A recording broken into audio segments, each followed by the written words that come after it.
What's up, wrestling fans? Welcome back to the Okanagan Wrestling Review. I'm your host, Ruff Waters. Joining me today is a gentleman whose wrestling career has spanned 30 years. It's taken him all over the world. He's competed alongside or against greats like Chris Jericho, Lance Storm, Bryan Danielson, and Ultimo Dragon, just to name a few. He's been known as Thunderbird, the Canadian Butcher, Ultimate Dragon, but I think we know him best as the legendary Black Dragon, Bret Como. Let's see what we can get out of this guy.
So we're here with Bret Como. Celebrating, we're going to discuss 30 years of the wrestling business.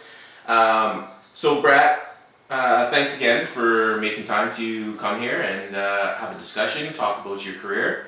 No problem. 1989 was the start of your career.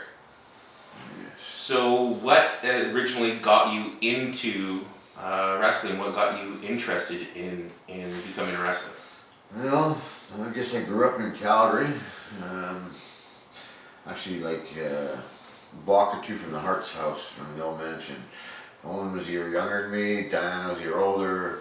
My best friend lived across the street. They'd have parties back when they weren't even wrestling yet. You know, we'd go. It was all local kids, you know, going to party up at the Hart house, and they always had 2 rings set up in the yard, and I was up there when I started getting high school and that kind of age. Yeah. And I started going with my younger brother. We'd start training in the ring just to have fun and screw around. And Bruce would be running the camp at the other ring. And these guys were pathetic, pretty much. Well, from what I saw, and I was younger, but I sure wasn't like, you know, I wouldn't be going to wrestling camp looking like these guys. Yeah. But I remember Stu. He came out, he's talking to us because my dad was the main meat butcher at Safeway, the local Safeway, and Stu always went there for his meat. My dad and him got along great. So they knew each other, so Stu, you know, knew us kids, and he came out, and he was just watching you guys. I've seen you guys wrestling. You should maybe try and get a little bigger and go to Japan, let me see your hands there. You don't give Stu your hands. Like, he'll be trying to get your hand and just acting like he's trying to see something, you know. I've seen him many times. He'll grab it and he'll just do funny things until you're crying, right? And he just acts like it's just him shaking your hand, right? But he's, he knew I would fall for it, but he's like, you know, he was telling me you should get into wrestling because he's watching me and my brother. And, Yeah. he's like, you know, but whatever you do, don't go to my son's camp. Who would say that about their sons? But he knew better, I guess. And he said, we'll get some of the other brothers to train you, or the family, or whatever.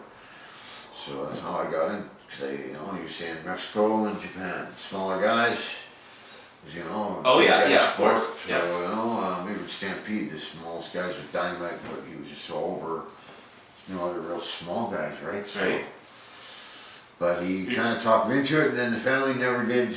I knew all of them pretty good growing up, and then, you know, like Davey Boy from Diana, because you're good friends with Diana, and then, yeah, they all get these guys to train you, and it never came apart, you know, nothing ever happened. It's always everybody's gone. Yep. And I brought it up a few times, which I just thought he was just saying that to be, you know, nice or something, but he'd bring it up, or when I bring it up, he'd say it again, you know, well, no, we'll get somebody to train you. Don't go to my son's camp. You just know, you know, and it's So rip off. you were trained by Dynamite Kid. Yeah, and that wasn't the family, but that's almost shunned. That's how the family is. It's so funny that way. Nobody was around to train me. I brought it up, I came to him and said, you know, I'm actually really interested in this now and whatever, and he was just saying, you know, we'll get somebody to train you.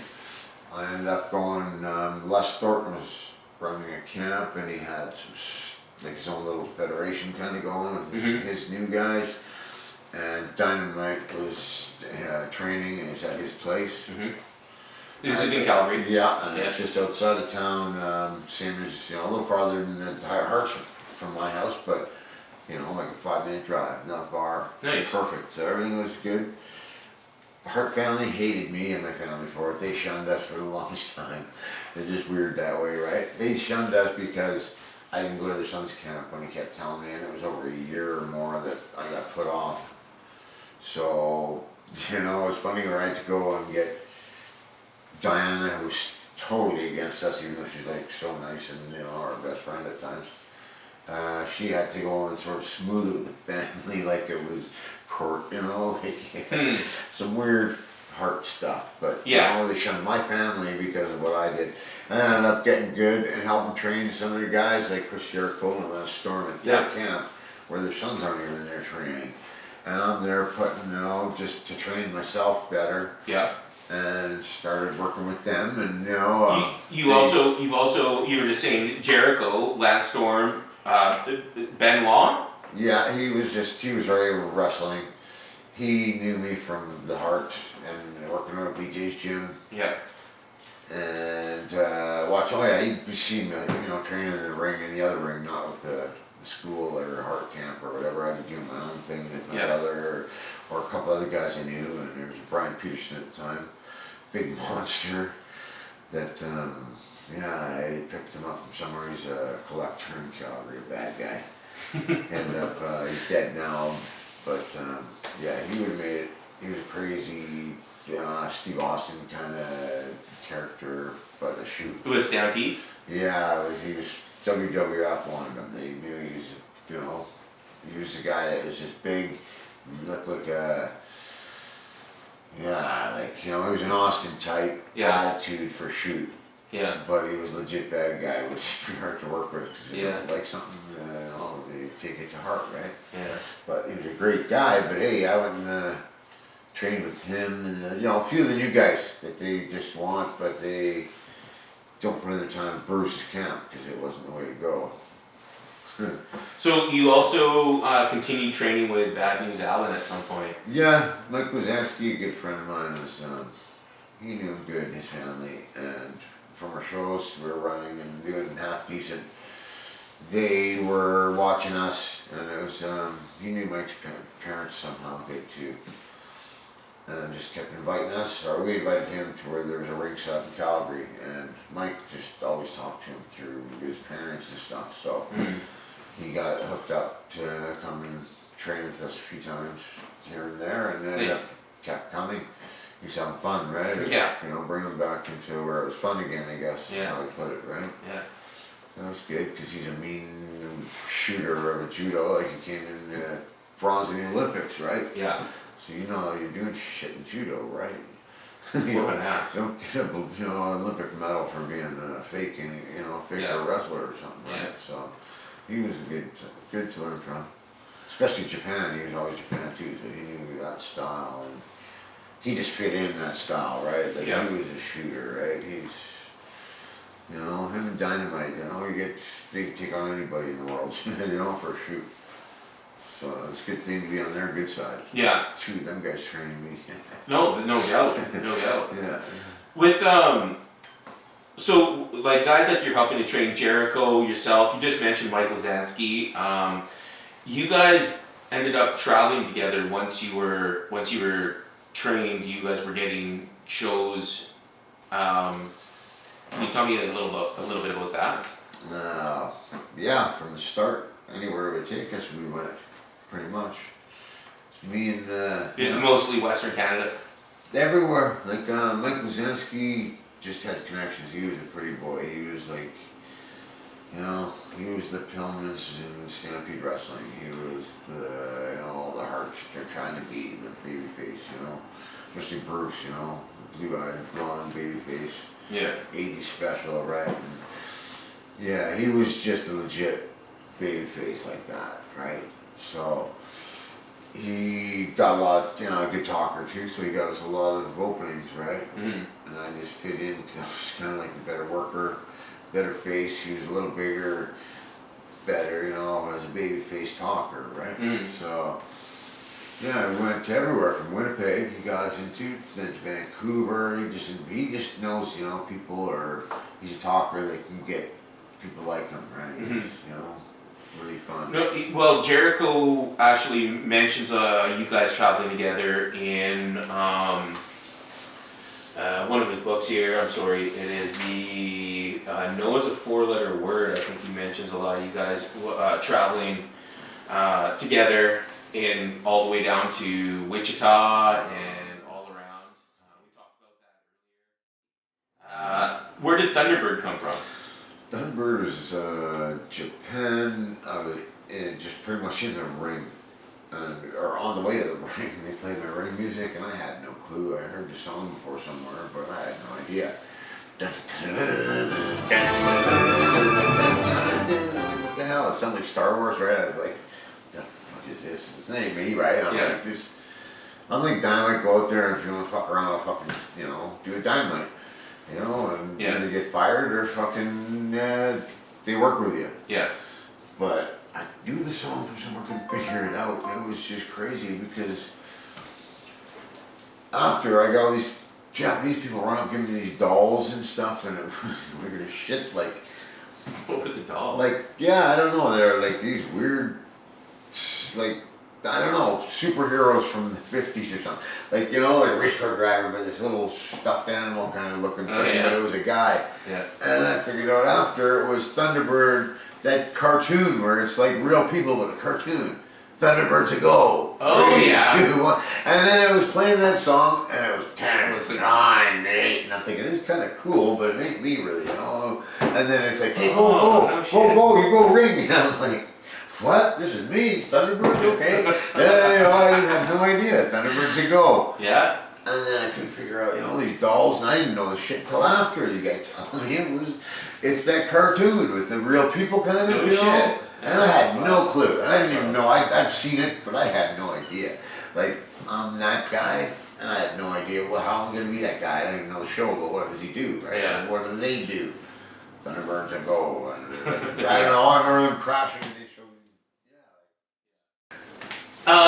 So let's talk about Japan. You were there around 10 times. You went and you were Thunderbird. Of course, you were Black Dragon. That's where the Black Dragon character originated.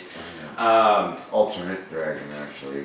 I'm sorry. Yes. Ultimate Dragon in Japan. Yeah. That's right. Just change it. Everybody's getting too mixed up with Ultimo Dragon. Yeah. Yeah, make it easier. So to get there though, so let's go before that match, before you became Ultimate Dragon, aka the Black Dragon. You ended up going to, like, one of the documented trips you had was when you went down with Jericho, and you also teamed up with Dos Caras for a 6-man tag team tournament in 1994, in June of 1994, in Miyagi, Japan. So you're tagging with Lionheart, Chris Jericho, yourself, Thunderbird Bret Como, Dos Caras. So Dos Caras is, of course, Alberto Del Rio, or Alberto El Patron's father. He was obviously a Japan Sumo Hall, is a little bit more, but this is still quite a large hall. Dos Caras. There he is. Yeah, this is my first set of matches with Jericho. Jericho. Yeah, there you are. Yeah, my little gimmick going on there. Not much or anything, but. So whoa! You just throwing it down there. Yeah, gotta do something when you're small like me. Well, you definitely set yourself apart there. Yeah. I'm gonna be, yeah. So here's the comatizer off the top rope to the outside of the ring. To the Boom! You bounced off the concrete floor. Oh, man, I bounced good. Look at all the cameramen. That's cool. Let's just hear the crowd reaction right there. Let's do it again. Back it up. Look at all the cameramen. Isn't that something? I got shit, don't ref that.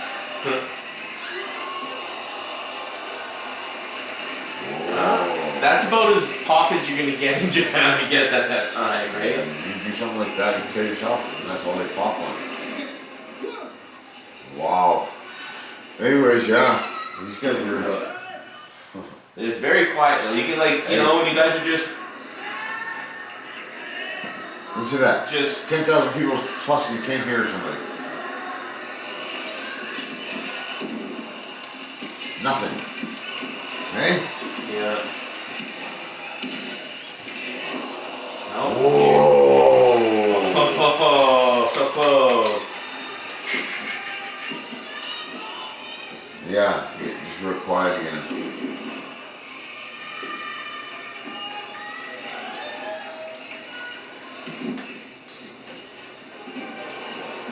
They popped on that. Whoa.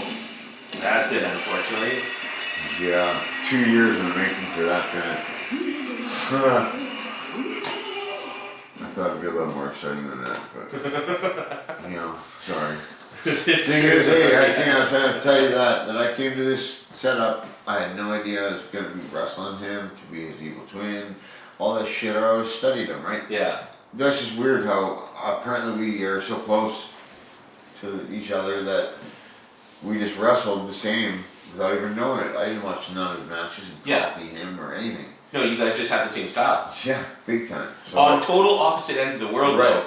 He yeah. trained in Japan, you trained in Canada, Calgary specifically. Yeah. You guys end up with the same moveset, the same style. Isn't that something, eh? Yeah, that's very, very odd. It's And interesting. a real creepy story here. He goes, he tells me he's going, we're at the gym one day, which is rare. You know, we get time to go to the gym together, let alone, you know, like we're always traveling on the bus or something, and we're not supposed to really hang out together, but I can't remember how we ended up, same place, same gym, whatever, but it's weird. Anyways, we're working out and shit. He's like in front of a few of his boys, and there's like, you know, only a few guys at any time. But he's like, hey, stay on the scales. Let's go stay on the scale. And I'm like, what? You want to stay on the scale? Yeah, stay on the scale.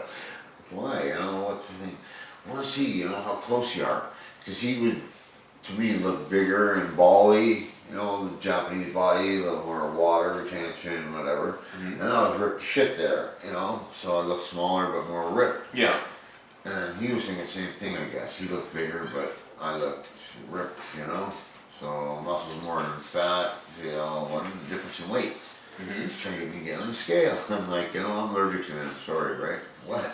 I'm allergic to them. Just at home I didn't like them, right? Yeah. It's a big guy sport.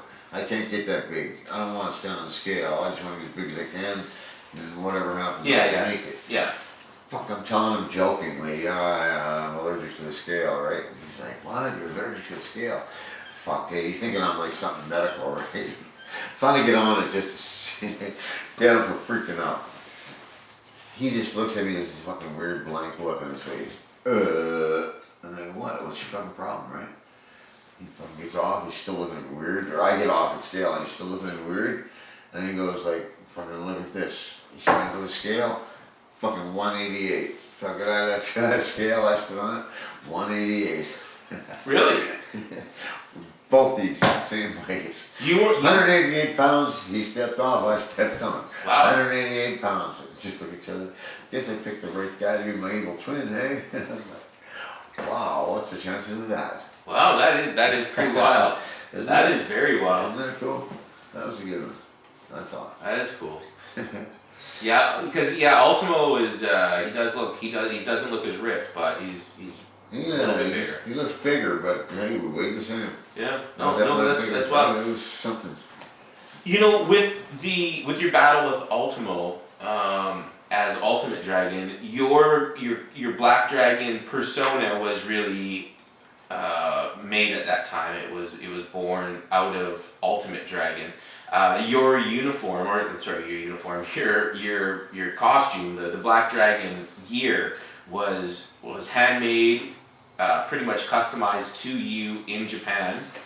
Same people that made Ultimo's gear. Yeah.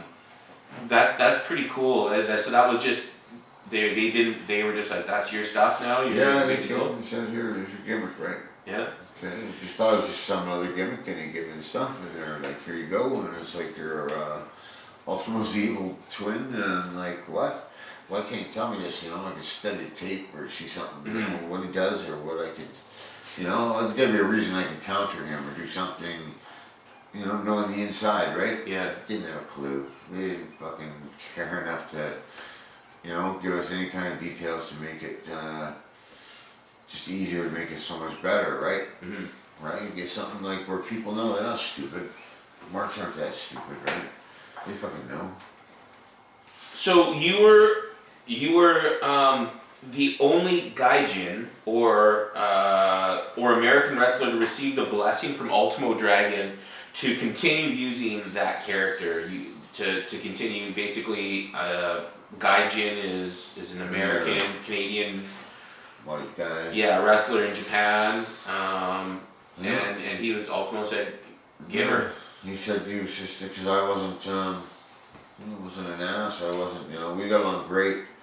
And the thing is like he's seen it the same as I did, right? And he probably didn't watch any of my matches either. Like I was saying, I didn't study him at all, right? He probably knew well before I did who they were using, because I found out years later it was like the Kidman, of course, whatever, you can't work it enough. Sorry, whatever. You get all the Mexicans, and now that WCW shows I worked on, they were all telling me like, oh, that's Dragon, no, that's Dragon, because they just still thought it was a shoot where you don't let people know who you are. And I wasn't like that, because I was just not like that, Yeah. I did it as a gimmick, not as a living, where guys, Sasuke and shit, they'd eat with it on, they would fuck with it on, and actually did porno with it on. No shit. Right? He went to up and he did, he made the premiere or whatever, like, the province fucking head dudes here. He in Japan was like that, he made like premiere or whatever, he was a guy, and it was on the global news. Should he be allowed to wear his mask in like the Senate or whatever he's doing these things? That's wild. Yeah. That's interesting. Yeah, you want to trust a guy, you wear a mask, goddamn. Whatever, maybe you do, maybe don't, I don't know, but that just shows you how far they get with kayfabe on that, right? No, I'm really not into that. Yeah, fair enough. Yeah. So, anyways, that's how that went, but. So there was you've been to Japan with Jericho.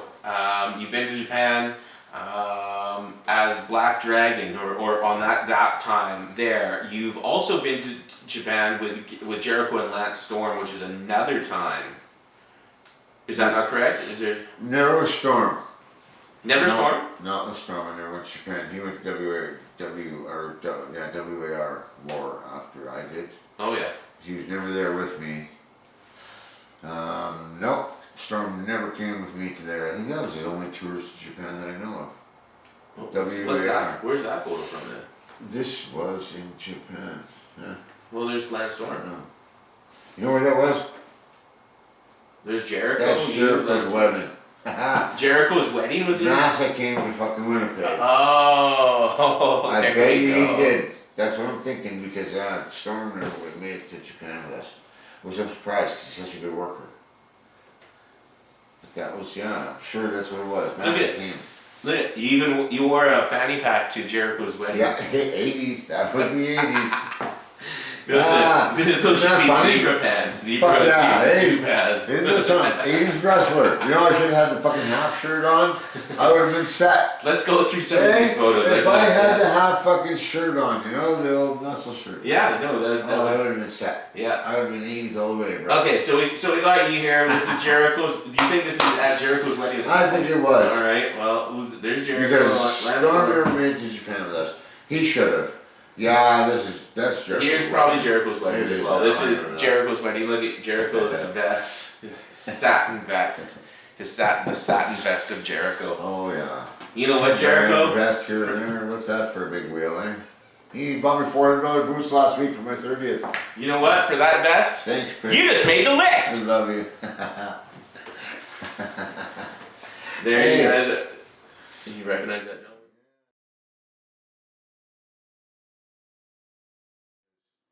Portland had happened.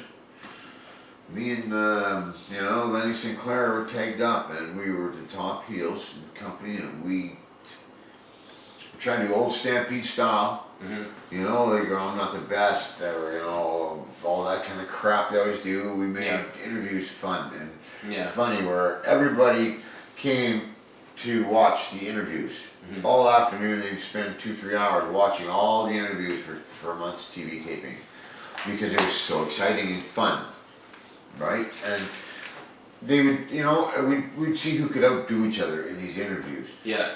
And it was so fun with somebody like Lenny Sinclair, because he's such a good talker in mind. He should have been in the big, in the WWF when they could have used him because he's a good talker. But well, actually, I have a match between where you and Lenny Sinclair or Dr. Luther team up, and you guys tag against Adam Firestorm and former WWE champion Brian Danielson. Or Daniel Bryan. I know, exactly. Yeah. So actually, we could skip. Why don't we watch that right now? You gotta have the sound to this one. Oh. Here with two gentlemen I'm not sure I want to be with. Dr. Luther, the Black Dragon. Dr. Luther, first time in Portland wrestling. What do you think? Now. Shut up! Now is the time that Dr. Luther brings his evil legion to Portland. His promos are pretty crazy. You guys are killing it here. The destruction. As my devilish little army raised rapid. You've been tagged up since '89. And the first one, and he brought us up to me. It's none other than the Black Dragon. You listening? So sorry. So you guys were traveling together when out of Calgary at one point, or is this still when you were living in Calgary? Yep, I was still in Calgary. I lived in Calgary, and he started a year before me. And we just got along. We tagged up in Winnipeg, I think it was first. And it was just to beat up the jobbers. We were like the Winnipeg jobbers because we were from a province in Green Boys, all new. And we tagged up, and he made the point of it a couple of years back. He goes, we're still tagged up since '89. and we've never officially broke up or did the old gimmick like you always should do. The 80s school, you break up a tag team and you're fighting, it's another 6 weeks of TV, or it's great feud for good reason for a feud. Yeah. And it's funny, we never did that. He brought it up, and I just. Was that just recently? Yeah, a year or two ago. Shit. Me, and I'm like, I can't believe that. You're right. You never broke up. I think you might know the right people. You could probably make that happen if you really wanted to. Big gimmick at the end of our career. We'll finally break up. Hey, to retire. That would be something else. We should get a hold of him for that. Right. I think that's a great idea. We should do that actually. It's American Dragon out of Firestorm. This is the Legion's first victims. Bring your body bags. Reds will be right back with Adam Firestorm. Love Lenny. I think we'll be right back. Dr. Luther, Black Dragon. Lenny. We'll be Dr. right back. Luther is psychotic, eh? He is. Welcome back to Rent to Own He's great. You guys get the big promo here. As far as Hey, look at old Brian Danielson, the man with no haircut. He's a kid. Hey, man. He is so funny. I love the guy, man. Bagging groceries. But it was funny because he bagging groceries. The man with no haircut, man. He is the best. Daniel Bryan. Fuck, I thought he was funny. He looked like such a nerd. And he came out and he was just such one of the boys.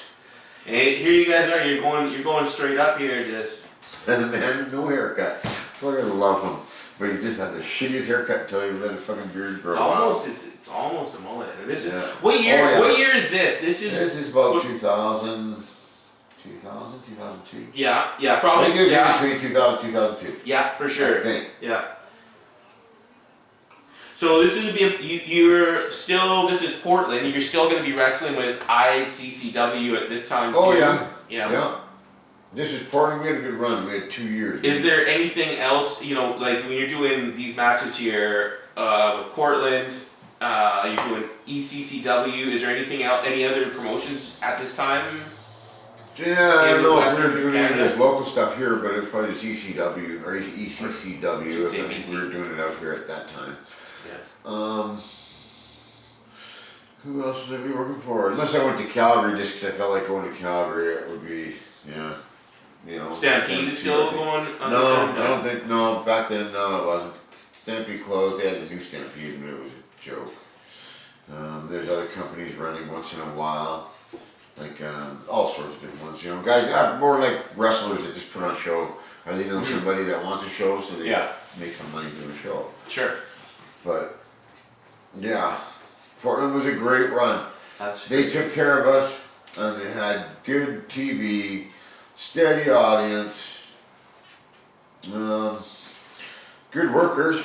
So you're right now. This is being aired on Warner Brothers, look like Channel 32 in Portland, Portland Wrestling. And you said Portland Wrestling was pretty huge. It went all the way up from California right up to Washington, even to Vancouver if you had a satellite, even farther. Yeah, we got good ratings and it climbed so high. I can't remember the numbers, and I hate to fucking say them and be wrong, but they were praising to us every month we come back on how many more people were watching by the next month we were there. Yeah, and the production value is actually pretty decent. Oh yeah, well Judge Judy and a couple other top shows are taped right there. Portland Wrestling, followed by Judge Judy. Judge Judy. I left her special, don't worry. And the man with no haircut on her chair in her office. I just heard change. So you still keep in touch with Dr. Luther? Yes, I see him once in a while, every year or so. He lives in Washington and his wife. You were saying you still keep in touch with Jericho. You still got your contacts. Yeah, we're buds from back when we're supposed to go to his 25th wrestling year kind of thing, right? Yeah. And he invited Lenny and who else was there? Oh, sorry, hold on, watch this. This is you pretty much nail a springboard moonsault to the outside of the ring here. This guy with no haircut? On Daniel Bryan. Sorry, Brian Danielson. Oh, the guy with no haircut. Yeah. I love it. Okay. Whammy. Later down. Nice high ring. cement floor. Yeah, right onto the concrete. Thanks, buddy. No haircut. Fuck, I love him, man. He's such a cool shit. He is. He's a good guy, man. Fuck, if he wasn't a wrestler, he'd be a hippie. Yeah, you can tell by his hemp. When he was a champion just recently, he ended up doing like a hemp belt. Oh, really? Yeah, no, it's a hemp belt, and it had inlaid turquoise stones in it, and really? shells and shit. No, it was messed up. That's funny. I hated it. I hated it. I can see him Hated doing it. that. I can see him doing that. That's funny. What a great guy, though. I hate cutting him down. No, I don't, because he's good. He's funny that way. He likes fucking getting, you know. Yeah. Fun of. He's a wrestler. He's one of the boys. Yeah. It's part of it. If you can't get made fun of, then you're not doing something funny.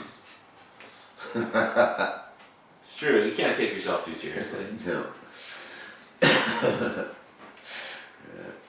Brian Davidson. Yeah. I wrestled him once in Vancouver, actually, too. Did you? Yeah, And it was funny because we always had such good matches. I'm talking like best matches anywhere, right? You know, we'd put on a match that'd be as good as anywhere in the world. Mm-hmm. And that's not just because I'm saying it, you know. No, other wrestlers, other athletes have said the same thing. That's where he's at. Look at you're flying around. See, Yeah, actually. he's too young. I'm just getting too old and slow here. No. Brian Dennison, goddammit. This guy's a fucking champion. He's got no haircut. Yeah.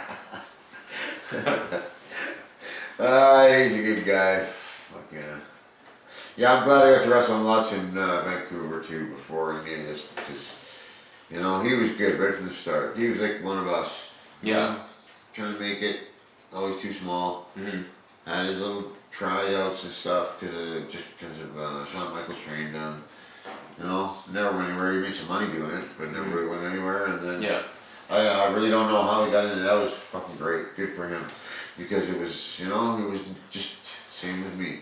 Too small, whatever, getting older, been there, done that. Fuck out of the blue, where did he get, you know, picked up here, let's bring you in, and before you knew it, he's fucking world champ. Mm-hmm. Can't say no to yes, right? Oh. What a fucking thing, hey? Whammy. Yes. How about no, give me some fucking money. No. Do the anti-yes, hey? Maybe make some money. Fuck, isn't that something? Yeah, no, it's crazy. Wow. It's crazy. I just wish I could do that. Oh yeah, it's good for him though, man. He deserves it because he worked hard. He did the same as me. Went wherever he had to. Did what he had to. So oh, here we go. Sorry, you know what? You missed the finish. How about that? I know. Here it is. Hold on. This is actually a really killer finish. I remember it. Yeah, Dr. Luther. Oh yeah. And then Oh, no haircut. He got in the way. Comatizer. Oh yeah. That was old school. Oh, you looked at the camera right at the end There you go. Number Old one. school, man. Number one. And old school. And we got to see this end promo because it is awesome. Oh, my buddy Lenny beating up the future champion. Look at you. Yeah, where's Brian Dennison? Oh, he's out there. They're helping, right? Oh. Oh, he cleared the ring. Right, Oh, yeah, my clearing God. the ring there, bud. I'm priming him up for WWE. Hey, look at him. Hey, deserves it. Damn fuck. I really like Dr. Luther. Why? Why do you make me do it? I'm telling. Leave me alone. I can't. Why? This is excellent. He's just off the top, man.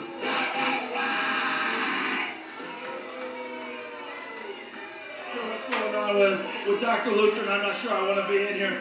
Black Dragon, what was that just happened? You've just seen the first victims of the Legion, and there's more to come. Everybody bring your body bags. Plenty of them!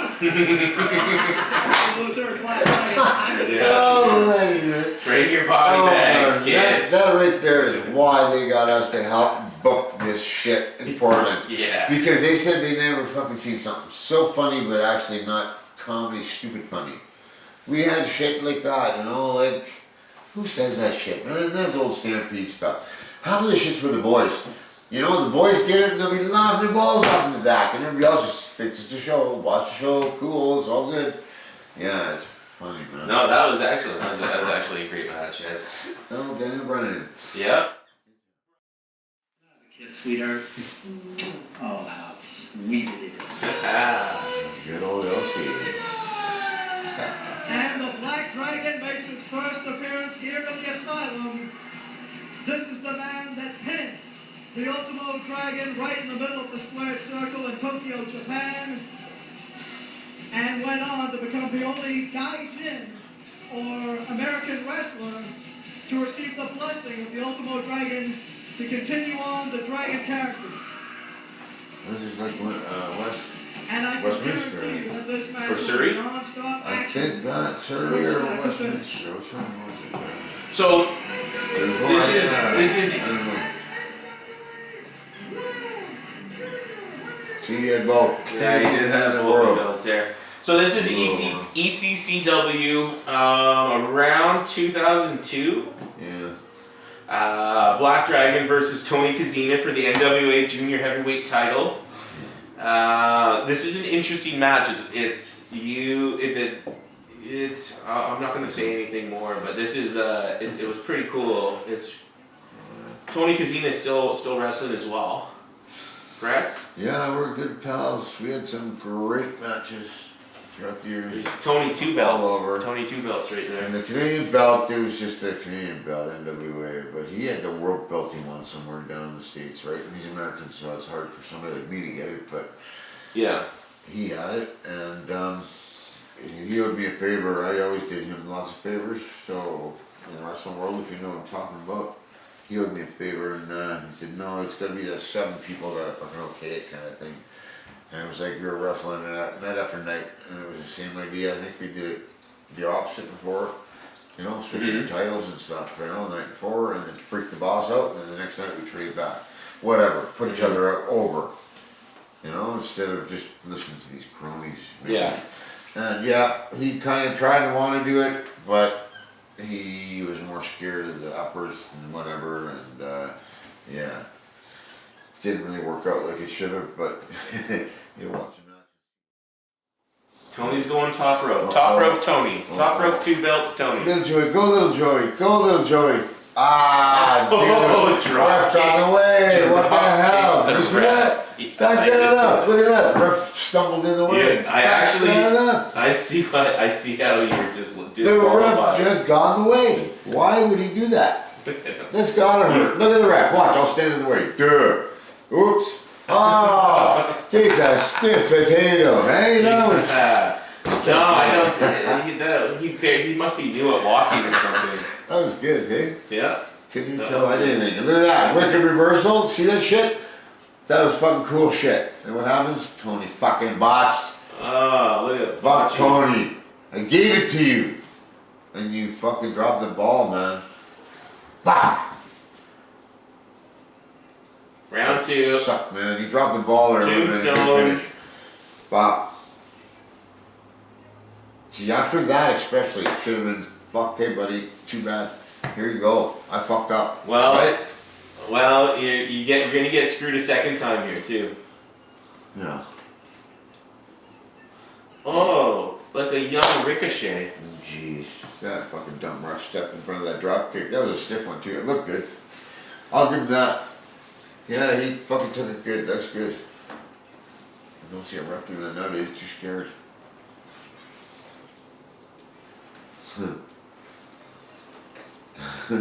So I love being the aggressive fucking babyface.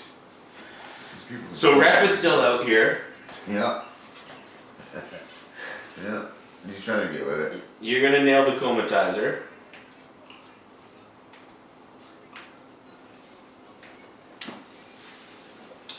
I believe it'll be a good one. Packed house, yeah. Ready to see the comatizer squish the bug out of this guy. That was a fun good one, eh? Fuck with that. 1, Where's 2, the ref? 3, Yeah, you're there the we champ. Yeah. NWA World Champion, brother. Right there. Yep, that we go. You're pretty much, are you maxed out there as far as your weight goes? That's No, like I you're was pretty about right up there. 180-ish, 180, 183 or something. I was gonna say in Japan there with Ultimo, that was my maxed out, 188.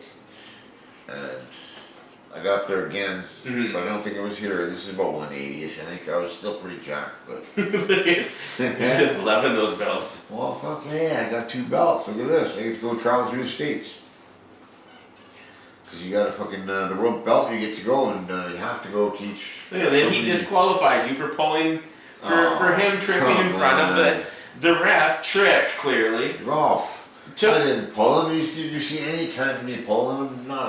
Not even a little bit. Oh, like he's just tearing the belts right out of your hands. And that's the story of how Black Dragon did not become the NWA champion. World champion.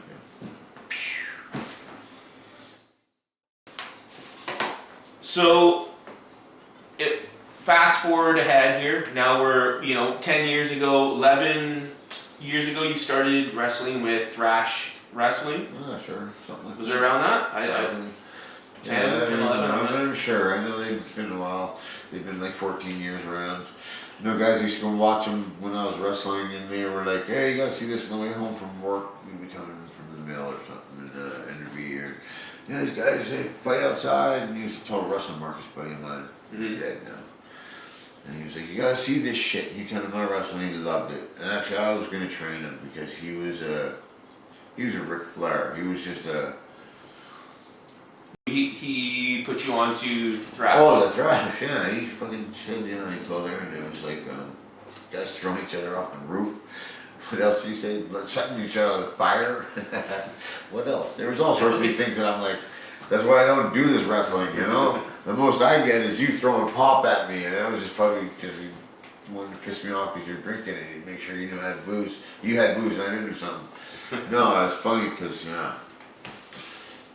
that's how I got introduced to that, right? And then, heard about it. Nick got a hold of me somehow. He's helping with our shows. The guys from ECCW. Oh, yeah. I think we're having shows. And he was helping. Their truck broke down out of the ring, was screwed up or something. So they got Nick involved. Yeah. And then it just kept on going from there, right? And they're taking over. Which, is good because every time that thing came across the hall, something happened. Yeah. So it was nice that they had Nick here to take over. We just had to train all those guys, They were beating the shit out of each other for real. Like, back in the day, there's no way they could go on a tour. Like, you know what I mean? They are beating the shit out of each other. They kill each other. They couldn't do a second night in a row.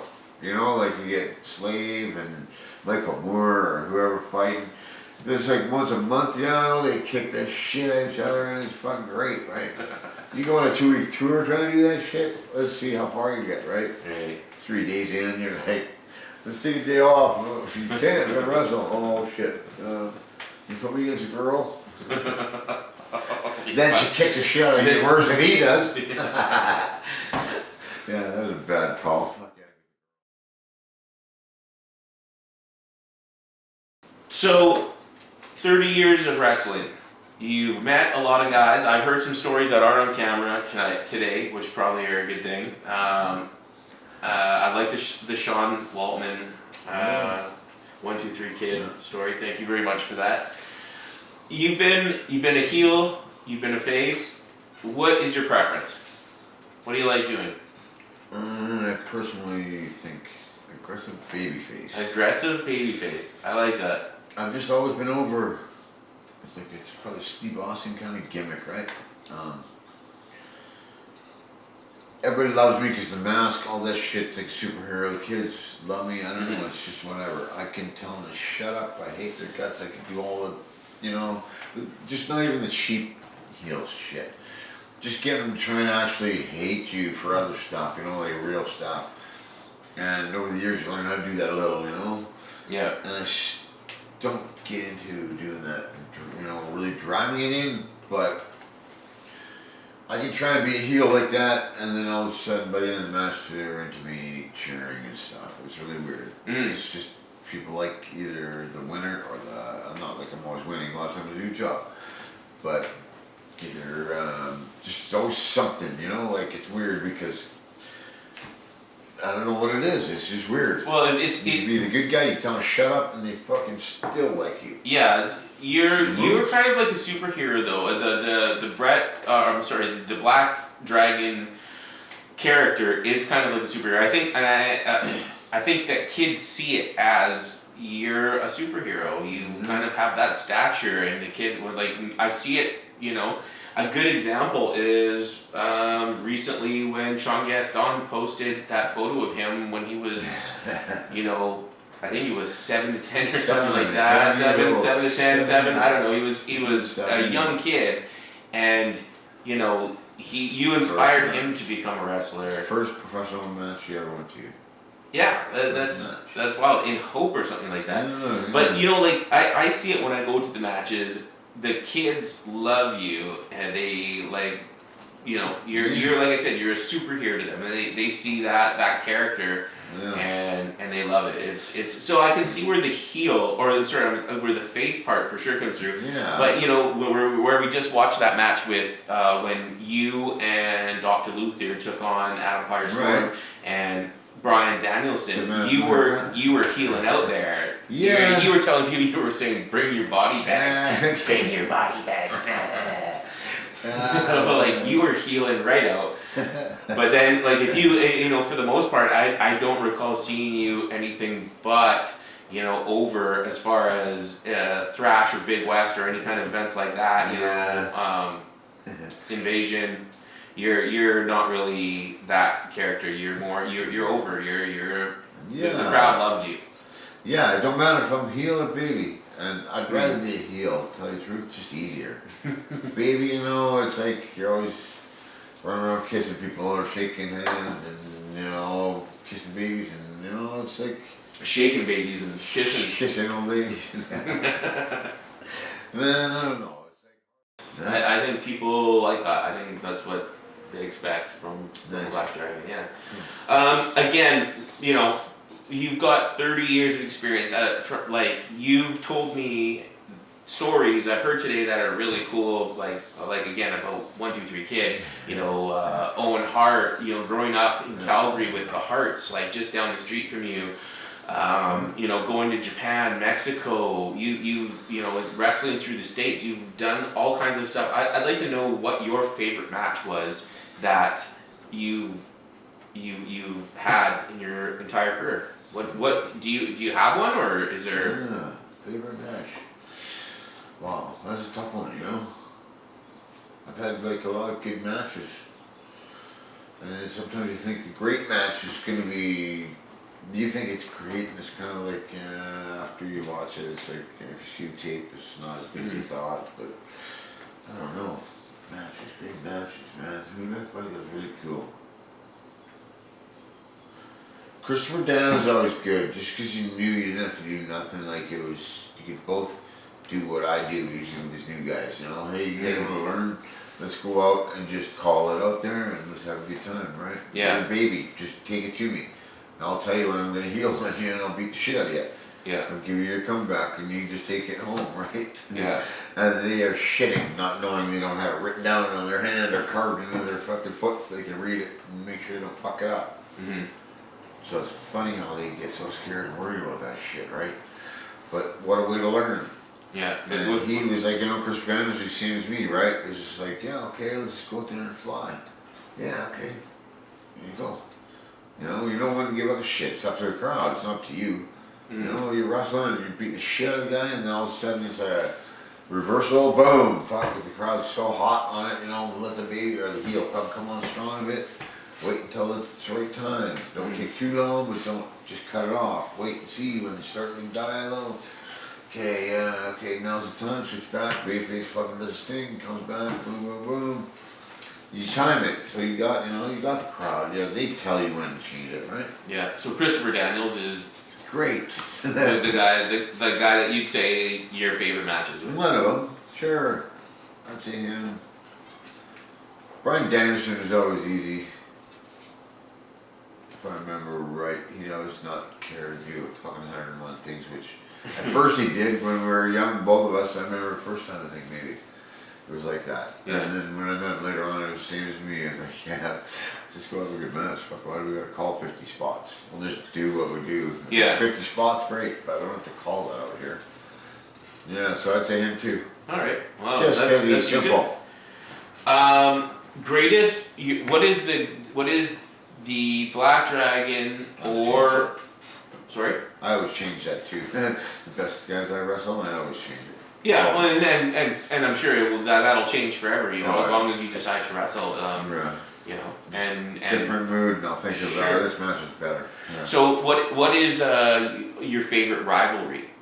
Do you have one? I mean, I would say and like this is just like from what I have seen, you know, the Ultimate Dragon versus Ultimo Dragon, but that was just like a short series of matches, was it not? Well, they went like 2 years with nobody noticing it. They didn't push it because we were small. They were like WWF, they're the big company guys, or you know, like they want the big, you know, 250, 270. Yeah. It's just different, right? So it was kind of weird because they told us we got all these plans, it's a big belt exchange, all this shit. Yeah. But yet they didn't put nothing into it. Mhm. So it just shows you how much they're into it, you know, and This is in WAR. yeah, they built it up for 2 years kind of thing, right? Like we'd go out and do every small town and I'd beat them all the time with, you know, a tag team. Yeah. Or interference, Right. or some sort of something. You know, there's always a way to beat him. So And it built up for 2 years until he was going to beat me clean in the ring by himself, no interference, you know, clean, right? yeah. Just dragged on, and they don't know how to. And do that it. that is the match. That's the iconic The final match one. that we see. Yeah. Yeah, Okay. no. But so you were in Japan for 2 years before that. No, it's just every other month to do tapings and shit, or you know. You would fly to Japan Yeah. every 2 months. Well, about that every 2 months, or sometimes it change a bit, right? Yeah. Depending on work visas and stuff. Right. And you'd go and set it up for 2 years. We did different matches, right? Go for 4 to 6 weeks, or you know, whatever it was. Different times, different, like even the one, I think it was just one show the one time we went. To the big show, I think. It was like Really? It was in for the one show. Huh. Big show, you know, yeah, cool. Stay one night. Fly back the next day, right? That's ridiculous. Flight was more than they paid you. Yeah, real No stupid, shit. you know? No Keep us shit. for 2 weeks and pay us, right? Yeah. That's what I wished. Yeah. You know? Do a tour or something. So we were talking earlier about your favorite wrestler, current or past, or influence that you had. What do you got? I would say Dynamite Kid. Dynamite Kid. Yeah, he was, really just a style, you know? Like Benoit, he was that with his twist to it. Mm-hmm. That's just, you know, that's the style I wanted. That's, great way to wrestle. That's Japanese style, but in a white guy body, right? Mhm. You know, they don't see it the same. It's a lot different. It's interesting. I would say Dynamite Kid probably. Was that Yeah. was that a Calgary? Was that an Alberta thing? Yeah, kind of too. Right. There's a lot of guys I wrestled that were good, right? Yeah. And I just have to say that people, you know, I never even got to wrestle him, but I wish I did because he was so what I wanted to do, Yeah. right? Like Yeah. it's just a way of doing it, everything, like from snap suplexes to, you know, Yeah. the little guy was Absolutely. fucking, you know, quick shit that made it look believable and more than you could even try to. Yeah. Right? Yeah. Clotheslines. Little guy takes a guy's fucking head off, right? That's pretty nice when you see that. Oh yeah. I can't think of who else though, but Dynamite Kid. Dynamite Kid's your number one guy. That's you know what? You're not alone there. That's for sure. What are your do you watch wrestling currently? Not really. No. Unless it's a friend maybe, if I catch it, or Yeah. it says it's gonna be Jericho or somebody I know. Yeah. On TV. Yeah. Yeah. And maybe I'll watch it. Or Do if you- I'm not doing anything and I'll watch it, I don't make a plan of sitting down and watch it. But Yeah. I'd watch it if someone Yeah. when I'm sitting there, for sure. Yeah.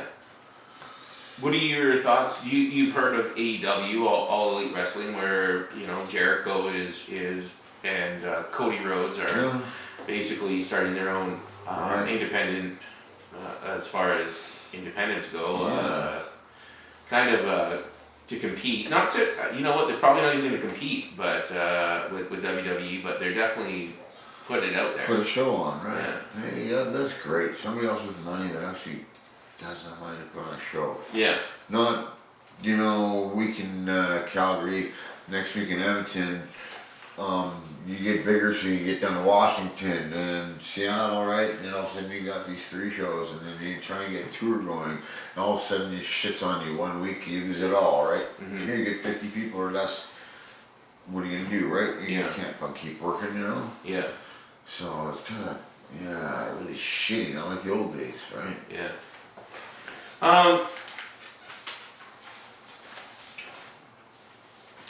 So you actually with your your history with Jericho, you've actually Bret Como has made 2 of his books, as far as I know. I've read Jericho: A Lion's Tale Around the World was in spandex, and No is a 4-letter word. You're mentioned actually quite a bit in both of those. There's some really funny stuff in here. One, not necessarily funny, some of it is, but a lot of it is just, it's actually really interesting to me. Like talking about, the Shooting Star Press, which is the comatizer, which you have basically, you've pioneered. In A Lion's Tale, Jericho says the Shooting Star Press was the move that had been originated in Japan by pioneering high flyer Jushin Liger, I should say, and had been trademarked by my old friend Bret Como and the Zebra Kid, which you told me an interesting story about the Zebra Kid. I've never done it before, but I've been conned into thinking that I could do it by Ultimo Dragon. So the Shooting Star Press, which is the comatizer, as far as you're concerned, you pretty much have, you're one of the guys that hits that in over the years pretty regularly. That's your finisher. Well, let's see, every night I use that for a finisher. Till last year sometime. Yeah. I'm talking 30 years of almost the same finish every night. I'd do it unless that'd be a big reason why I didn't do it. Yeah. Or it wasn't over, and sometimes maybe not, but yeah. I think everybody, like the world knows you as, you use that in the match against Ultimo Dragon in Japan, and that's. I don't want to be the one move wonder, that's why, that's the only reason I won, if I could get to that point. Yeah. I didn't want to be that, but that's the last few years. I think it's more because the rings suck. Yeah. Or the ropes are just misaligned. Yeah. They're not the usual good ring basic setup. They're always crooked or something's tweaked or it's just always something. And I'm figuring, I'm getting older. Why am I going to kill myself for 30 people or 50 people? Mm-hmm. When I know I always have given what they deserve. Yeah. Even if it's 20 people or 200, right? But it's just, I'm not going to kill myself and do the comatizer unless it's worth it. Yeah, no, and fair enough. Well, you're not as young as you used to be. Wow. There, Brett. Damn, that's 30 years. That's not much, But that's a lot of Shooting Star Presses, but I think Hey, it freaks me out that I probably. Yeah, how did I put that with the kids I met that are wrestling now, right? The guys I train. Yeah. Fucking funny because I am wrestled longer in years than they are old. Yeah, that's true. Figured that one out. I've wrestled longer than these kids are old that I'm wrestling. Yeah, that's actually the truth. But that's part of you being a mentor. Is people these kids are looking up to you. They're not kids. They're young adults. They're in their 20s. They're absorbing what you have to teach them for sure. Yeah. So that makes sense. It is. Whatever. So you and this is also from Chris Jericho's book, A Lion's Tale. You and Jericho actually wrestled on TSN. This was Jericho's first televised match. It was Jericho versus Como. And this is what he says about this match in A Lion's Tale. I made my first TSN CNWA debut with another 10-minute draw against Bret Como. we had a decent match despite the white underwear that also made it its debut on TSN by continually sticking out the back of my yellow and black striped tights. Striper boy. That's good. Where was that? Do you recall? In Calgary. Was it Calgary? Ed Whalen was the commentator. Oh, nice. It was old Stampeder's finest. Ed Whalen. That's awesome. Hey, Ed Whalen. See Ed. Hey. Ed Whalen. Yeah, Ed Whalen. Ed Whalen. Yeah, that's good. He's one of the last. So, Bret, what do you see for yourself moving forward in professional wrestling? I'd say sticking around here would be continuing wrestling with Thrash Wrestling and showing them how to make this sport look better than average or better than most people can. Above average? Yeah. I'd say so. You do a good job of that. That's good. That's part of the business, right? The better you make it, the better it is. And I can see, So, but you're gonna continue wrestling as long as you can. Like there's Thrash, there's Big West. There's a little one around here. I'll go and work for whoever wants to pay me. I'd go and work more like Vancouver and Calgary like I used to all the time. Mm-hmm. They don't even want to come out with gas money. They just, these are local, same old people, and that's why they wonder why they have no crowds. They got to get some exciting stuff, change it up, or do something. Mm-hmm. But I understand it's just hard to take a gamble too, right? Mm-hmm. Sometimes. So yeah, whatever, right? But you're planning on wrestling. So I'm just gonna keep wrestling. I'm not one of those guys that's gonna retire and then come back 4 times. Yeah. I'm not gonna be that guy. There's no way. No possible way. Yeah. Like I'm gonna wrestle, I'll die. I'll be like the movie. I'd rather do that, die in the ring and say, I'm retiring now because I'm dead. Yeah. Right? I'd rather do that. I'm not kidding. Like I'd rather do that than, I'm retiring. Okay, I'm tired this week. Oh my God, fucking next week, I'll see you on Saturday. What? TV, right? I thought you retired. Did I? Oh, fuck. Yeah, I'll see you on Saturday. You should though. You should wrestle. Wrestle as long as you can. I'm not one of those guys. I'm not. Trust me. I'll be the guy that just fucking dies in the ring before I fucking retire again. And again, and again. I hate those guys. I like that. That's awesome.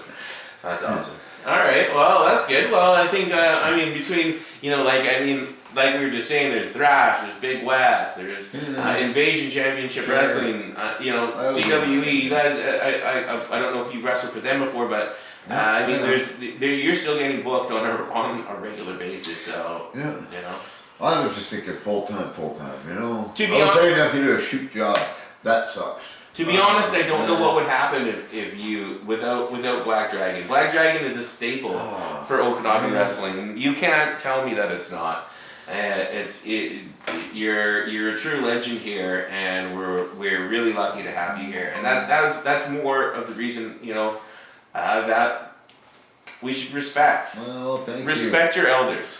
Thank you, because I'll tell you, there's some fun times I've had, I know. I've had some fun times here. I know. I heard a 1, 2, 3 kid story earlier tonight. I've heard some other stories that were not recorded that you're gonna get eventually. RVD.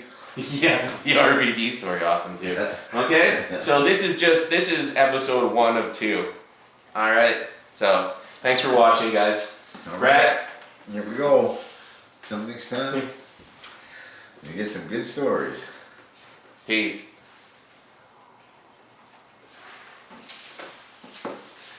That was fun. Cool. Yeah, fun. Yeah, thanks, buddy.